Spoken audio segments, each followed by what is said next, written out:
एक दिन सुबह इमली के पेड़ से दूर स्टेशन की इमारत तैयार हो गई। फौलाद की पटरियां धूप में चमकने लगीं। लाल और हरी बत्तियों वाले सिग्नल खड़े हो गए और हमारी दुनिया दो हिस्सों में बंट गई। एक हिस्सा स्टेशन के इस तरफ था और दूसरा स्टेशन के दूसरी तरफ।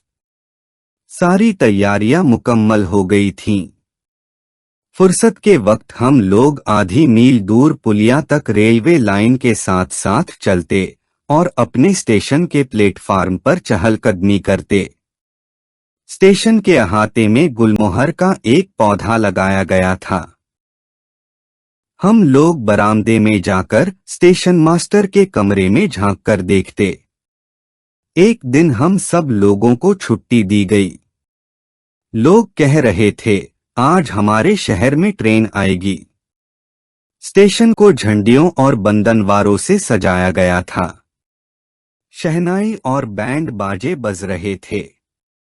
रेल की पटरियों पर नारियल फोड़े जा रहे थे। इसी वक्त भक भक करता हुआ एक इंजन आया जिसके पीछे दो डिब्बे लगे थे। शहर के बहुत से बड़े बड़े लोग वहां मौजूद थे। Collector, police superintendent, municipal committee का चेयरमैन और हाथों में हरे रंग के निमंत्रण पत्र लिए स्थानीय व्यापारी भी इकट्ठे थे। प्लेटफार्म पर पुलिस का पहरा था और जनता को भीतर जाने की इजाजत नहीं थी। मुझे लगा कि मेरे साथ धोखा किया गया है। मुझे इस बात का गुस्सा था कि कैसे कोई मुझे प्लेटफार्म पर जाने से रोक सकता था।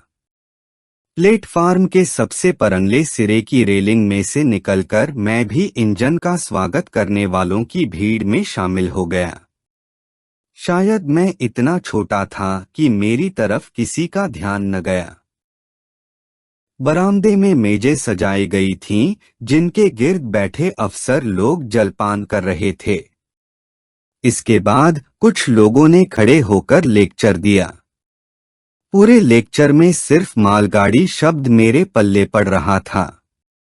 लेक्चर खत्म होने पर लोगों ने तालियां बजाई, बैंड बजने लगा, इंजन ने सीटी मारी, स्टेशन की घंटी बजने लगी, गार्ड ने सीटी बजाई और जलपान करने वाले लोग जाकर ट्रेन में बैठ गए।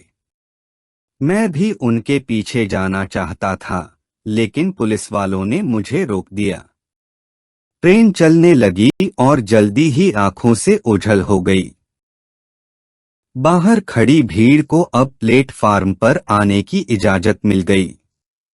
उस दिन मेरे पिता की दुकान पर इतनी बिक्री हुई जितनी पहले कभी नहीं हुई थी। हमारे घर के ऐन सामने स्टेशन के पिछवाड़े बने पत्थर के एक छोटे से मकान में जब स्टेशन मास्टर और एक खलासी आकर रहने लगे, उस वक्त तक मेरे पिता इतने संपन्न हो गए थे कि उन्होंने शहर से सामान खरीद कर लाने के लिए एक तांगा और घोड़ा खरीद लिया था। मेरी माँ ने रत्ती भर उत्साह नहीं दिखाया। वे बोली, दो भैंसों को संभालना तो मुश्किल हो रहा है, फिर तुमने यह नई इल्लत क्यों पाल ली? घोड़ा लिया है तो उसके लिए दाने का भी बंदोबस्त करना पड़ेगा। पिता ने माँ की बात का ब्यौरेवार जवाब नहीं दिया। उन्होंने सिर्फ इतना कहा, तुम्हें इन बातों का कुछ पता नहीं। मुझे रोज शहर में इतना काम रहता है और अक्सर बैंक भी जाना पड़ता है। उन्होंने बैंक शब्द पर गर्व से जोर दिया, लेकिन मेरी माँ पर इसका कोई असर न पड़ा। अब हमारे अहाते में छप्पर डालकर एक अस्तबल बनाया गया, जिसमें कत्थई रंग का घोड़ा बांधा जाता था। उसकी देखभाल के लिए मेरे पिता कहीं से एक साइस भी ले आए थे। घोड़ा तांगा आने के बाद से सारे शहर में हमारी चर्चा होने लगी थी, लेकिन मेरी माँ इससे कभी खुश नहीं हुई। वह इसे मेरे पिता के असाधारण अहंकार का प्रदर्शन समझती थी और पिता के समझाने का उन पर कोई असर नहीं होता था। माँ का ख्याल था कि दरअसल मेरे पिता को इतना कामकाज नहीं रहता। जब भी पिता घर रहते और तांगा बेकार खड़ा रहता तो माँ उन्हें जलिकटी सुनाती। शायद माँ चाहती थीं कि मेरे पिता हर वक्त तांगे में बैठकर गलियों के चक्कर काटते रहें। शहर में उन्हें मुश्किल से 1 घंटे का काम होता था और वे ठीक वक्त पर आकर दुकान चलाते थे। तब पिताजी दिन में कई घंटों तक दुकान को एक दोस्त की देखभाल में छोड़ दिया करते थे। मेरा ख्याल है कि माँ की जलीकटी बातों का उन पर असर होने लगा था, क्योंकि उनका गुस्सा कम हो गया और जब भी तांगा और घोड़ा इमली के पेड़ तले बेकार खड़े रहते या पिताजी देर से घर लौटते तो वे क्षमा याचना करने लगते। वे अक्सर माँ से कहते, तुम चाहो तो तांगा लेकर बाजार चली जाओ, लेकिन माँ इनकार कर देती। रोज मुझे कहाँ जाना होता है? हो सकता है तुम्हारे तांगे में बैठकर मैं किसी शुक्रवार को मंदिर जाऊं, लेकिन क्या मंदिर जाने के लिए साल भर इतना खर्च बांधना ठीक है? जानते हो घास और चने का कितना खर्च है? माँ के लगातार विरोध से तंग आकर पिता ने घोड़ा बेचने की बात पर गंभीरतापूर्वक सोचा और उन्हें एक विलक्षण तरकीब सूझी। वे तांगा तुड़वाकर स्प्रिंगदार बैलगाड़ी बनवाना चाहते थे। बाजार के फाटक के पास बैठने वाले लुहार ने ऐसी बैलगाड़ी बनाने का वायदा किया था। साइंस ने इस विचार का मजाक उड़ाते हुए मेरे पिताजी को यह यकीन दिलाने की कोशिश की कि लुहार तांगे को मेज कुर्सी बनाकर छोड़ देगा जो सिर्फ इमली के पेड़ तरखने के काबिल होगा। इसी तरह कोई घोड़े को बैल में बदलने का वादा भी कर सकता है। फिर उसने एक ऐसा सुझाव दिया जो मेरे पिता की व्यावसायिक बुद्धि को बहुत अच्छा लगा। मैं भाड़े पर इस तांगे को बाजार में चलाऊंगा। घोड़े की घास और चनों का खर्चा मेरे जिम्मे रहा। मैं रोज आकर आपको 2 रुपए दे दिया करूंगा। आप सिर्फ मुझे अपना शेड इस्तेमाल करने दीजिए। शेड का किराया मैं 1 रुपया महीने के हिसाब से दे दिया करूंगा और 2 रुपए से ज्यादा जितनी आमदनी होगी वह मेरी होगी। यह बड़ा मजेदार सुझाव था। मेरे पिता को जिस वक्त भी जरूरत पड़ती तांगा मिल जाता, बिना किसी झंझट के रोज किराया भी मिल जाता था। धीरे धीरे तांगे वाले ने आकर सवारियां न मिलने का रोना शुरू किया। हमारे घर के सामने सांझ के झुटपुटे में मेरे पिता तांगे वाले से बहस करते और अपने 2 रुपए वसूल करने की कोशिश करते थे। अंत में मेरी माँ भी झगड़े में हिस्सा लेने लगी। इन लोगों पर भरोसा मत करो। आज मेले के दिन भी यह कहता है कि इसने पैसे नहीं बनाए। हम इस पर कैसे यकीन कर सकते हैं? मेरी माँ को यकीन था कि तांगे वाला अपनी कमाई शराब में फूंक डालता है। मेरे पिता तपाक से कहते, शराब पीता है तो हमें क्या? हमें इस बात से कोई सरोकार नहीं। हर रोज यही कांड होता था। रात के वक्त तांगे वाला इमली के पेड़ तले खड़ा होकर रिरियाता था। साफ जाहिर कि वह हमारे पैसे हड़प रहा था। कुछ दिनों के बाद आकर उसने कहा, घोड़ा बहुत मरियल हो गया है, उससे अब अच्छी तरह भागा नहीं जाता, उसका दिमाग सही काम नहीं करता। बेहतर होगा कि इस घोड़े को बेचकर हम नया घोड़ा खरीद लें क्योंकि मुसाफिर अब कम किराया देते हैं। उन्हें तकलीफ पहुंचती है। पहियों के स्प्रिंग भी बदलवाने होंगे। वह बार बार सुझाव देता था कि यह तांगा बेचकर नया तांगा खरीदना चाहिए। जब भी मेरी माँ यह बात सुनती तो आग बबूला होकर चिल्लाने लगती कि एक घोड़ा और तांगा खरीदकर ही उन्हें काफी तजुर्बा हो गया है। इन सब बातों से तंग आकर मेरे पिता कहते कि उन्होंने खामखाह इल्लत पाल ली है। तांगे वाले ने कहा कि एक आदमी घोड़े और तांगे के लिए 70 रुपए देने को तैयार है। मेरे पिता ने बढ़वाकर कीमत 70 से 75 रुपए करवा ली और अंत में तांगे वाला नकद रुपए लेकर आ गया और खुद तांगा चलाने लगा। मालूम होता था कि इस काम के लिए उसने हमारे पैसों में से काफी रकम बचा ली थी। खैर, तांगे से छुटकारा पाकर हमें खुशी हुई। तांगे वाले ने बड़ी चालाकी से सौदा किया था, क्योंकि जब रेलगाड़ियां नियमित रूप से हमारे स्टेशन पर आने लगीं तो हमने देखा कि हमारा तांगा शहर में सवारियां भरकर ले जाता था और तांगे वाले को खूब आमदनी होने लगी थी। मेरे पिता को रेलवे स्टेशन में दुकान चलाने की इजाजत मिल गई। वह कितनी शानदार दुकान थी। उसका फर्श सीमेंट का था और दीवारों में अलमारियां बनी हुई थीं।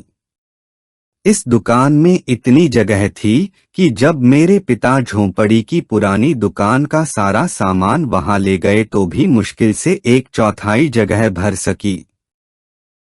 अलमारियों के इतने ज्यादा खाने खाली थे कि उन्हें देखकर मेरे पिता उदास हो जाते थे। उन्हें पहली बार यह एहसास हुआ था कि इनका पहला कारोबार कोई खास ज्यादा बड़ा नहीं था।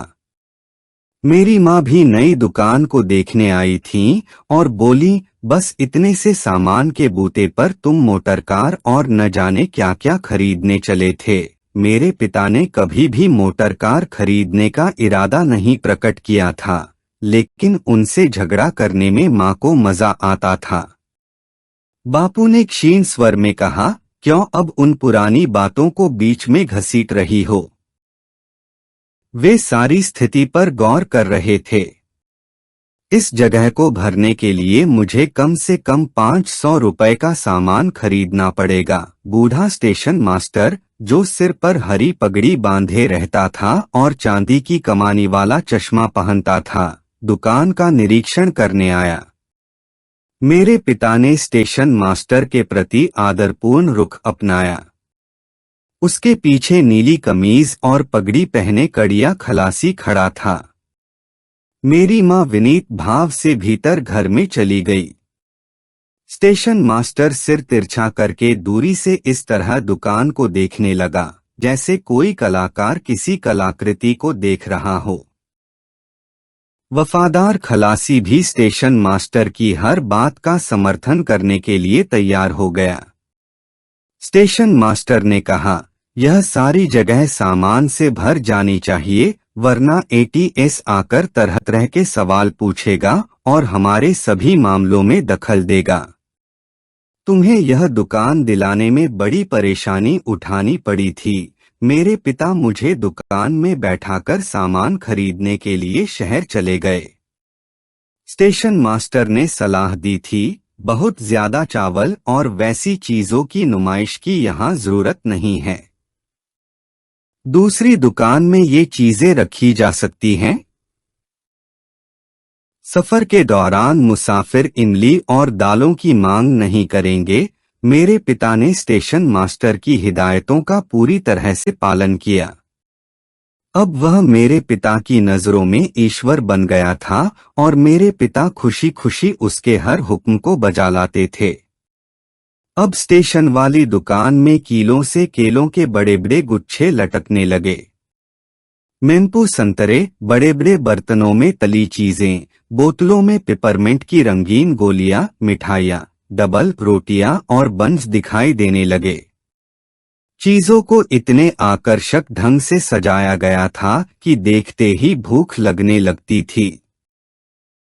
अलमारी के बहुत से खाने सिगरेटों से भरे थे। बापू को हर किस्म के ग्राहक को संतुष्ट रखने के लिए पहले से सारा इंतजाम करना पड़ता था। पुरानी झोंपड़ी वाली दुकान पर उन्होंने मुझे बैठा दिया। उनके पुराने ग्राहक अभी भी अपनी आदत के अनुसार वही चीजें खरीदने और गपशप करने के लिए आते थे। मैं उन्हें संतुष्ट नहीं कर पाता था। मुकद्दमेबाजी और सिंचाई की बातें सुनकर मैं ऊब जाता था। अभी मेरी उम्र छोटी थी, इसलिए मैं उनकी समस्याओं को और उनके कारोबार की बारीकियों को समझने में असमर्थ था। मैं गुमसुम होकर उनकी बातें सुनता रहता। जल्द ही वे भाप गए कि मैं उनका साथ नहीं दे सकता। वे मुझे छोड़कर मेरे पिता के पास दूसरी दुकान में चले जाते, लेकिन वहां भी उनकी मुराद पूरी न होती। नई दुकान उन्हें अजब और फैशनेबल मालूम होती और उन्हें अपनापन महसूस न होता। कुछ दिनों बाद मेरे पिता विनीत भाव से अपनी पुरानी दुकान पर आकर बैठ गए और उन्होंने मुझे नई दुकान संभालने के लिए भेज दिया। जब मलगुड़ी वाला पुल तैयार हो गया तो हमारी लाइन पर नियमित रूप से गाड़ियां आने लगीं। जब स्टेशन मास्टर और नीली कमीज वाला खलासी दिन में दो दो गाड़ियों को रिसीव और लाइन क्लियर देते थे तो देखने में बड़ा मजा आता था। दोपहर की ट्रेन मद्रास से आती थी और शाम की ट्रेन त्रिची से। नई दुकान में मैं बड़ी फुर्ती से काम करता। पाठकों ने अनुमान लगा लिया होगा कि परिवार के कारोबार बढ़ने से मेरी एक आकांक्षा की पूर्ति हुई थी। बिना किसी झंझट के मेरा स्कूल छूट गया था।